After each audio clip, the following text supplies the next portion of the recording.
There's a ton of new shows coming up. Now, the one that I want to talk about, because this is the one that NBC's been pushing like nobody's business, and that is The Event. So tell us about The Event, because I've seen the promo. It looks like it's supposed to be something spectacular, but I'm going to tell you the truth. I don't know why I should watch it. Well, I've actually seen the pilot. You know what? I watched the whole thing, and I thought, this is pretty cool. I'd like to see what happens next. But I thought the same thing about Flash Forward last year. Yes. Which was a great pilot that fizzled out into a crappy show because they were stingy with handing out answers. Yes, it was. I agree. Flash Forward started off, I was very interested, and then as time marched on, I was like, so they want to hook you by not giving out the answers, but they don't realize that you can't give a starving man a meal and then say, any day comes the next one, and then eventually he just goes, I don't think they're going to feed me. I mean, they've seen that there's definitely an audience for a show like this. Lost proved that, and they're trying to get that lost audience who now has nothing to watch. But that lost audience has also been burned many, many times by these shows. Yes. That start off interesting, and after a certain point, I think we're at the point now where if I don't know something by episode 3 or 4,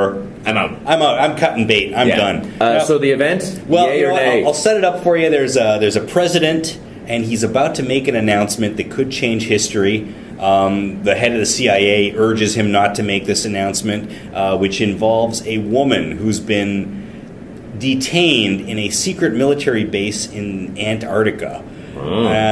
And that woman's name, Snooki. Yes, that's right. It's Snooki in the situation. But anyhow, they're about to make this announcement when somebody, an airline pilot, his family's kidnapped. He's blackmailed into smashing his plane into the place where the president's going to make the announcement. Right before the plane hits, something bizarre and unexpected happens, which is the event. And then we're going to find out what's going on, because we don't know who this woman is or why she is. I got to boil down. She's either an alien or a time traveler. That's my guess. Yeah, but if they really wanted to be bold, she would be a witch. And it would be the first time that somebody decided to go, instead of sci-fi, they go fantasy, and they say, and it proves that magic exists. And if they really wanted to get some viewers, make her from New Jersey. And she's a vampire. Vampire witch from New Jersey. There you go. Hey, that just wrote itself. Snooki's first sitcom, Vampire New Jersey Witch. Vampire Witch from New Jersey. And her villain, the person that she's trying to save the world from, would be Frankenstein's werewolf zombie. Nice. Well, speaking of zombies, there's a great zombie show coming up. Oh, yes! On AMC. On AMC, which brought us Mad Men, Breaking Bad, which are, frankly, two of the best shows on TV right now. So, I got high hopes. And this is based on a graphic novel. The Walking Dead. And it's going to premiere on Halloween night. That's actually... as it sounds simple, but very clever marketing. Yeah, absolutely. And you know what? You can't go wrong with zombies. I've read the graphic novels of Walking Dead, and for a TV show, I think it'll work very well. Oh, edgy? Yes. Well, that's the thing. Like, how much can you show? I know it's AMC, but how much can you show when it comes to the gore and the blood and the eating? We will find out. Yeah, but you know what? It's if they do it true to form of the graphic novel, I think it's going to go. I think it'll go really well, because everything is set up in the first episode, and you know exactly what's going on. There's no but there's just enough to keep people hooked. I think it'll work. So now the other thing that you were saying that was good is Rising Hope, which I'm going to tell Raising you. Hope. Oh, Raising Hope. Okay. I'm going to assume, and I know nothing about this show, but I'm going to assume it's about a troubled youth and the mother who has to raise her on her own. You are so wrong. Oh, you are. That's actually a great guess. A great guess. A cynical guess. Someone who's watched too many crappy shows. No, Raising Hope is actually very incredibly subversive and very funny. Oh, it's from Greg Garcia, who brought us My Name Is Earl. Yes, good show. And also Yes Dear. Not a good show. Well, you know. Win some, lose some. But this is more toward the Earl side. And what it is, I'll set it up for you. There's this family of slackers. There's a slacker son who works for his slacker dad as a pool cleaner. And mom is played by Martha Plimpton, and she's like a chain-smoking, typical blue-collar thing. Grandma has, the best way to describe it is she's not quite all there, and she's played by Cloris Leachman. Nice. Now this kid, he's young, 18, 19ish. Has a one-night stand with this woman who he helps escape from what we assume is some sort of a crazed boyfriend. But then we find out the next morning that she's actually an escaped serial killer. And so they do what they turn her in. She goes to jail. 9 months later, she strikers, of course. Oh well, she's also electrocuted. Oh, so they put her in the electric chair. There she goes, and they give him the kid. So I was right. He is raising a child named Hope. He's raising a child named Hope. I knew it had to be something like that. But not exactly your troubled youth. And you know what? That's the thing. It's a pretty funny show. Okay, it's well, a lot of wacky sight gags. I liked it. I thought it was very funny, subversive, but I just can't imagine it finding an audience at all. Oh, okay. You don't think even with the humor? No, I think it's just too out there. Okay. So but it's funny. I liked it. And the next one is Undercovers. Undercovers. Now, cool. is this the one that's Mr. and Mrs. Smith, but with black people? There you go. Okay. That's the tagline. It's from J.J. Abrams. Oh, J.J. Abrams, who I would have to say is one of the few people who truly runs hot and cold. Yeah, this one, Undercovers, J.J. Abrams, it's a couple. People you have never heard of, I guarantee, in your life, are the stars of this thing. They're quite good, but I guarantee you have no idea who they are. I can't even remember their names. Is the Old Spice guy? Because that guy's doing well. He's hot right now, isn't he? Hot. He's in everything. He's great. He's actually going to be in an episode of Chuck coming up. Oh, really? Yeah. That's awesome. It's his breakthrough role. Let me see. Undercovers. Your stars are Boris Kodjoe and Gugu Mbatha-Raw. That can't be right. Are those actual names, or are you just being names? Or are you just being racist? I'm not.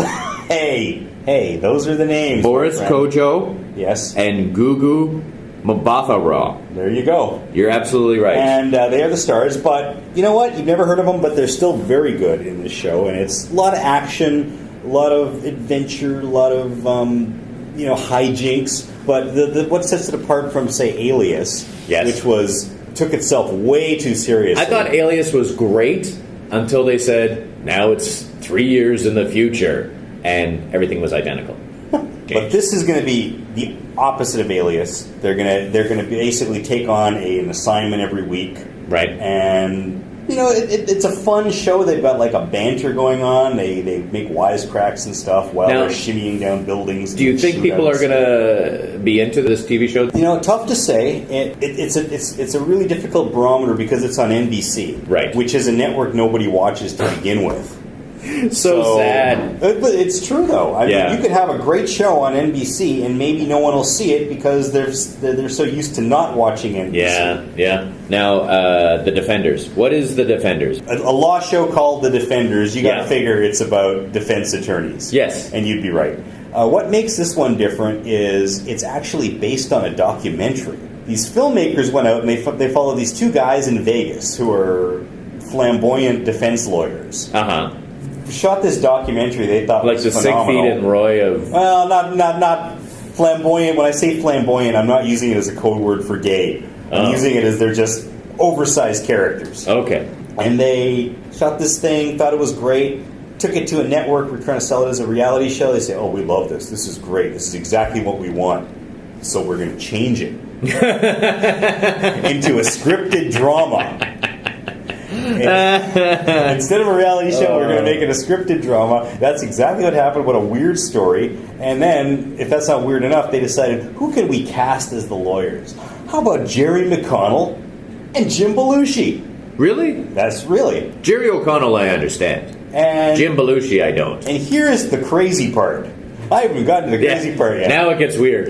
It's good. Oh, really? Yeah. Jim Belushi does a good job? Jim Belushi, you know what? You forget.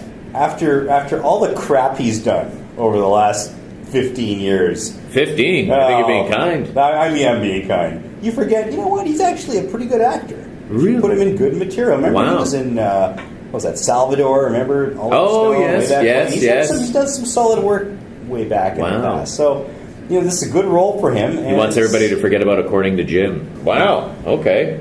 So The Defenders, and what channel is that? That's on CBS. Okay, so people may watch it. Yeah, they might. Now, this next show, it made me laugh when I heard that they were doing it, because this is like the third time or fourth time they're rebooting it. Oh, God, yeah. Nikita. Why are they doing this again? I mean, what? I guess who's asking for this? I guess it's a concept that works. People watch it. Well, Alias, a lot of people said, was just updated version of Nikita. Yeah, a lot of it is. But you know what? It does work. And it's because of the star, Maggie Q. A huge star in Hong Kong. Oh, okay. The Hong Kong action films with the Jackie Chan and all that kind of stuff. The joke of why she's called Maggie Q is her name's Maggie Quigley. The producers of her first movie said, nobody's going to be able to pronounce Quigley in here in China. I thought it was because they didn't want to make references to Quigley Down Under. Well, that's also a good reason. But they called her Maggie Q. Name stuck. But she's great. She does that martial arts stuff. Wow. To perfection, and she's hot. Okay. Super hot. Okay. All the more reason to watch. So, yeah. And finally, rounding out our top 6, Running Wild. I saw the pilot. I was only kind of okay about it, right. But I'm giving this one the benefit of the doubt just because of who's involved in it. Who's involved? Mitch Hurwitz is the creator, showrunner. You'll know him as the man who brought us Arrested Development. Oh, my gosh. Okay. The star, Will Arnett from Arrested Development. Oh, I know this show. Yes. And his name is Wild, you see. That's why it's Wild. And he's a billionaire who inherited all his money. Yeah. And he's a complete idiot. So he's kind of like, it's like Arthur without the alcoholism. Right. Now, he wants to impress his childhood sweetheart, who's played by Kerry Russell. Mm-hmm. And she's now this tree-hugging environmentalist who's been off saving the world in the Congo and stuff. Right. And her boyfriend is David Cross. Nice. So we got the Arrested Development reunion thing coming in. So he's basically going to all these ridiculous lengths to win her back. But the secret weapon of this show is the guy named Peter Serafinowicz. He's a British comedian. Right. Hilarious. And that's pretty much, that's my top 6. That's your top 6. That's my top 6. All right.